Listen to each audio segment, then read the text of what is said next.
Didik TV KPM. Kita nak membincangkan bahagian seterusnya iaitu bahagian soalan wajib Sains Kertas 2 bahagian C. Kita tak nak buang masa cikgu, jom kita mulakan. Okey, terima kasih Nisa. Okey, terima kasih kepada semua calon-calon SPM yang berada di hadapan kaca TV masing-masing sekarang. Dah ready ke belum? Kita nak memecut ni. Ya.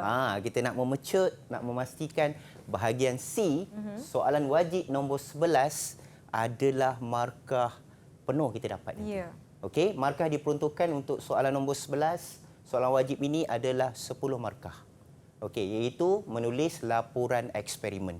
Kita akan tahu bagaimana cara yang betul, cara yang lebih tepat dan teratur untuk menulis laporan ini. Iaitu kita akan bagi panduan dan juga teknik. Okey, kita tengok satu persatu. Okey, pertama kita kena tahu panduan. Okey, untuk jawab soalan nombor 11 ini, kita kena tahu panduan. Yang pertama, kita kena baca dan faham situasi soalan yang diberikan. Okey, berapa kali nak kena baca soalan ini? Soalan dan situasi ini berapa kali nak kena baca? At least kita boleh baca sekurang-kurangnya 2 kali. Ulang banyak kali pun tak apa. Tak perlu risau. Bila dapat soalan, tak perlu risau untuk nak jawab dulu. Kita tengok situasi dia dulu, soalan dia apa, penyataan situasi dia apa, gambar rajah dia macam mana. Right? Okey, yang kedua, kita garis maklumat penting daripada situasi soalan. Situasi soalan tadi yang kita telah baca, kita gariskan yang mana maklumat-maklumat yang penting. Okey? Dan yang ketiga, ini adalah kunci utama untuk soalan nombor 11. Nak tulis laporan, pastikan calon-calon SPM 2021 kena dapatkan dulu 2 pemboleh ubah. Iaitu pemboleh ubah dimanipulasi dan pemboleh ubah bergerak balas. Okey, kalau kita tahu sebelum ni berkenaan dengan kemahiran proses sains ya. Cikgu pasti calon-calon SPM semua memang dah tahu bagaimana kita nak dapatkan 2 pemboleh ubah ini daripada soalan ataupun situasi. Sebenarnya kita boleh dapatkan 2 pemboleh ubah ini daripada 4 keadaan. Yang pertama daripada jadual, daripada gambar rajah, daripada situasi, daripada graf pun kita boleh dapat. Okey, so kita perlukan 2 pemboleh ubah ini. Kenapa kita perlukan dia? Sebab dia adalah kunci utama. Kalau kita tersalah atau tersilap pilih untuk pemboleh ubah ini, so maka dia memberikan kesan kepada kita punya jawapan untuk laporan eksperimen tersebut. Okey, dan yang keempat, dapatkan penyataan masalah daripada situasi soalan. So ini yang kita katakan yang paling baru dalam KSSM. Sebelum ni kita bila dibagi situasi, bila dibagi gambar rajah, dia akan tanya hipotesis. Betul. Itu yang pertama, tapi untuk KSSM dimulakan dengan penyataan penyataan masalah.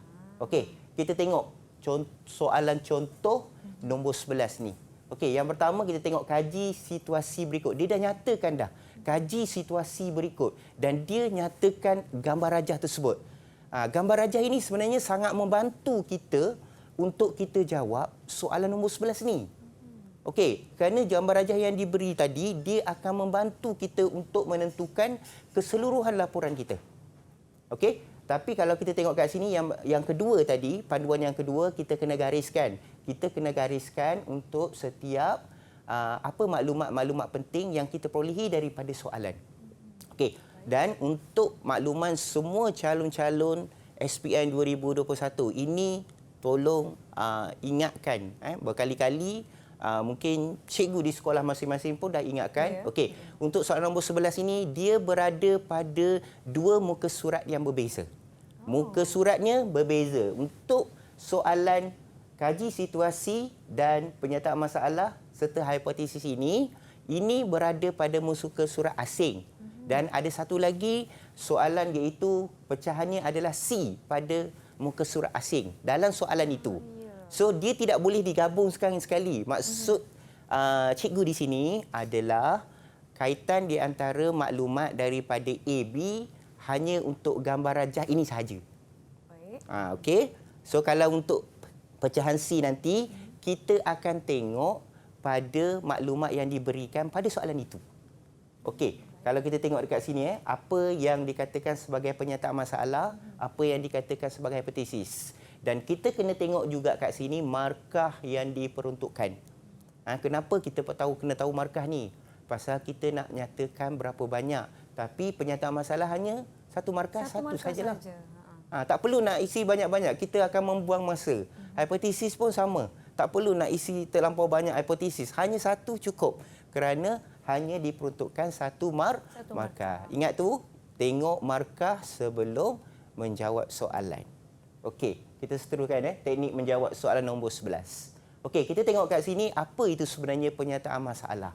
Okey, masalah yang dinyatakan berdasarkan situasi soalan dalam bentuk penyoalan. Okey, paling senang di sini, dia bermula dengan ayat iaitu adakah, mengapakah, bagaimanakah. Okey, dan diakhiri dengan tanda soal. Takkanlah kita tanya adakah tapi tak ada soal kat belakang. So, kita nak tahu benda yang paling penting ayat itu betul tak untuk penyataan masalah. Baik. Iaitu pastikan ada mengguna perkataan adakah, mengapakah, bagaimanakah ataupun jangan guna semua. Adakah ke, mengapakah ke, bagaimanakah ke, dan diakhiri dengan tanda soal. Itu menunjukkan penyataan masalah dalam bentuk penyoalan. Okey. So, kita ada yang kedua berkenaan dengan hipotesis. Ini yang dikatakan tadi. Kita kena cari dua pemboleh ubah yang paling penting, iaitu kunci utama. Sebab untuk kita jawab hipotesis, kita perlu dapatkan dua pemboleh ubah ini. Iaitu pemboleh ubah dimanipulasi dan pemboleh ubah bergerak balas. Okey? Dan kita ingat di sini, hipotesis mesti dimulakan dengan pemboleh ubah dimanipulasi dan diakhiri dengan pemboleh ubah bergerak balas. Dia akan jadikan satu ayat yang lengkap dan boleh diuji. So, barulah betul hipotesis kita. Tak perlu semak jawapan pun. Tapi kalau kita gunakan pemboleh ubah dimanipulasi dengan pemboleh ubah bergerak balas mengikut aturannya, menjadikan dia satu ayat yang lengkap dan elakkan daripada menggunakan tiga perkataan ini, iaitu berbeza-beza, mempengaruhi dan bergantung. Kerana dia akan menghasilkan hipotesis yang umum. Okey, so elakkan daripada menggunakan tiga perkataan itulah. Okey, so kita tengok bagaimana sebenarnya jawapan dia daripada situasi soalan tadi. Okey, untuk buat laporan eksperimen ini, perkara yang paling penting cikgu-cikgu nak sharekan dengan nak kongsikan bersama dengan calon-calon SPM 2021, iaitu kalau nak buat laporan ni boleh buat dalam bentuk jadual ataupun dalam bentuk kotak macam cikgu buat ni. Baik. Okey, dalam bentuk macam ni dia lebih tersusun dan lebih teratur. Okey, dan kita tengok penyataan masalah. Di sini cikgu gunakan perkataan adakah. Adakah saiz daging mempengaruhi tempoh memasak? Dan ada tanda soal kat situ. Okey, dan menunjukkan bahawa berlakunya penyataan masalah daripada situasi tadi. Kita nak tahu apakah masalah daripada situasi itu. Okey, dan hipotesis pula kalau kita tengok kat sini, cikgu tak guna perkataan mempengaruhi, cikgu tak guna perkataan berbeza-beza, cikgu tak guna perkataan bergantung, tapi kita boleh guna pakai perkataan semakin. Kita pakai semakin kecil saiz daging, semakin cepat dimasak. Pemboleh ubah untuk dimanipulasi adalah saiz daging. Sebab kalau cikgu ulang balik daripada atas, kita tengok ada saiz daging yang kecil dan ada saiz daging yang besar. Okey, itu yang kita katakan sebagai pemboleh ubah dimanipulasi. Okey, dan semakin cepat dimasak. Kalau masak ni, benda yang perkara yang kita ingat adalah masak. Sebabnya, kalau kita nak masak satu benda tu, contohnya nak masak daging, mesti berkait dengan masa. Berapa lama masa yang diambil. So, itu yang kita akan hasilkan keputusan daripada eksperimen kita. So, semakin kecil saiz daging, semakin cepat dimasak. So, makin besar, semakin lamalah masa yang ambil. Boleh tak kita buat? Boleh, tak ada masalah. Semakin besar saiz daging, semakin lama ataupun semakin panjang tempoh masak yang kita ambil. Okey? Right. So, cikgu harap boleh menjadikan sedikit panduan untuk dapatkan penyataan masalah dan hipotesis. Okey, kita pergi kepada pecahan yang seterusnya iaitu pecahan C. Ini yang cikgu cakapkan tadi kepada semua calon-calon SPM tadi. Okey, iaitu di mana kita ada dua muka surat yang berbeza. Iaitu untuk situasi tadi pada muka surat berasingan, iaitu muka surat lain, dan ini pada C ini juga, pecahan C ini juga pada muka surat yang lain. Okey, dan untuk bahagian C ni hanya fokus kepada maklumat yang diberikan kepada muka surat ini saja. So tak ada dah daging-daging, semua dah tak ada dah. Dah tak ada daging dah. Yang tinggal sekarang kita kena baca balik apa yang terkandung dalam bahagian C ni. Okey, sebab sebelum ni kita nampak mungkin calon rasa keliru dak gabungkan. Masa kat sini pun ada keluar daging-daging lagi. So sekarang ni kita tak nak, kita nak dia fokus kepada helaian ini, iaitu helaian yang berbeza daripada kaji situasi tadi, iaitu pecahan A dan pecahan B. Okey, dan kita tengok kat sini markah yang diperuntukkan. Kita nak kena tengok markah sambil kita baca, kita gunakan panduan tadi, iaitu kita gariskan mana-mana maklumat yang kita rasa penting. Okey, so kita tengok kat sini berdasarkan pernyataan diberi, reka bentuk satu eksperimen makmal untuk menguji hipotesis. Anda dengan menggunakan 2 gram cebisan mama hancur, 2 gram ketulan mama bersaiz besar, asid hidroklorik cair, penyumbat getah, salur penghantar, kelalang kon, kaki retot dengan pengapit, buret dan jam randik. Okey, bahan-bahan ini telah disediakan. So maksudnya kita kena gunakan bahan-bahan ini untuk mereka bentuk satu eksperimen. Di mana berdasarkan pada kriteria yang telah ditetapkan, iaitu tujuan eksperimen dan diperuntukkan markahnya adalah 1. Kena pasti pun boleh ubah. Dah pun boleh ubah lagi. So pun boleh ubah ini penting supaya kita dapatkan 2 markah ni. 2 markah. Okey, 2 pun boleh ubah, 2 markah. Tapi sebenarnya pun boleh ubah ni ada 3. Kalau nak lebih selamat, jawab 3-3.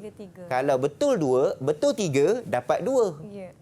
Kalau betul 2, dapat 2. So lagi selamatlah. Okey, so prosedur atau kaedah ini merupakan markah yang paling besar, iaitu 4 markah. So berapa prosedur nak kena buat atau kaedah ni, nanti kita akan ceritakan. Dan kita ada yang terakhir, penjadualan data. Jumlah markah yang kat sini ada 8 markah, dan campur dengan 2 markah daripada hipotesis dan pernyataan masalah tadi, 2 markah jadi 10 markah. Okey, kita tengok sikit berkenaan dengan apa itu tujuan eksperimen. Okey, tujuan berdasarkan arahan soalan dan gambar rajah. Contohnya, mulakan dengan perkataan untuk mengkaji.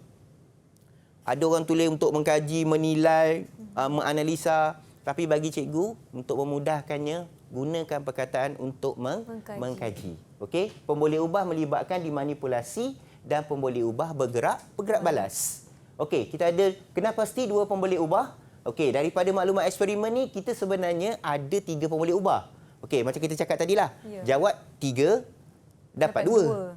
Jawab 2 dapat 2. So lebih baik jawab 3. Kita mungkin ada kesilapan 1 boleh membantu kita untuk kekalkan dapat 2 markah.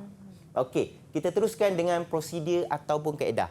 Okey, sebenarnya untuk membuat prosedur atau kaedah ini, cikgu lebih suka calon-calon SPM lukis gambar rajah je dulu.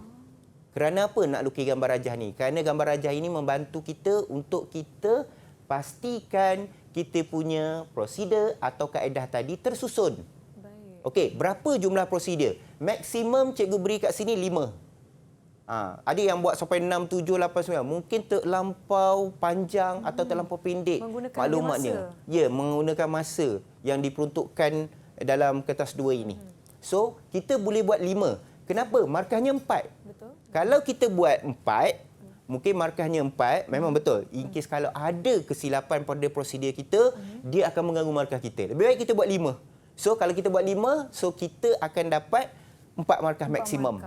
Okey? Dan kita perhatikan di sini, daripada langkah pertama, cara penyediaan radas. Sebab itu kita minta calon-calon SPM untuk lukis gambar rajah dulu seperti ini, iaitu gambar rajah berlabel untuk memudahkan supaya calon-calon tadi dapat mengikut turutan yang betul dalam menentukan prosedur ataupun kaedah. Okey, di antara 1, 2, 3, 4, 5 ni semua melibatkan pemboleh ubah, iaitu pemboleh ubah bergerak balas dan pemboleh ubah dimanipulasi. So itu yang kita kata tadi. Pentingnya kita dapatkan pemboleh bah itu. Okey, kita tengok bagaimana gambar rajah tadi dilabelkan kerana gambar rajah yang berlabel tadi membantu untuk mendapatkan markah jika prosedur dia tadi tidak tepat dengan apa yang dimaksudkan ataupun daripada kehendak soalan. So gambar rajah tadi sangat membantu. Tapi dinasihatkan kepada semua calon boleh tulis kedua-duanya sekali. Lukis gambar rajah yang berlabel dan juga buat prosedur tadi. Okey, dan kita tengok kat sini ini adalah format laporannya, iaitu ada jadual. Lebih kemas. Kita ada tujuan ini untuk mengkaji kesan saiz bahan tindak balas terhadap kadar tindak balas. Dan pemboleh ubah tadi, cikgu ada buat 3, iaitu dimanipulasi, bergerak balas dan dimalarkan. Okey, 3-3 ni cikgu masukkan. Walaupun soalan itu nak perlukan 2 saja. Tak apa, boleh masukkan satu lagi pemboleh ubah dimalarkan. Dan prosedur atau kaedah tadi kalau kita perasan, cikgu ada buat cakap 5. So ada 5 prosedur ini yang melibatkan yang pertama.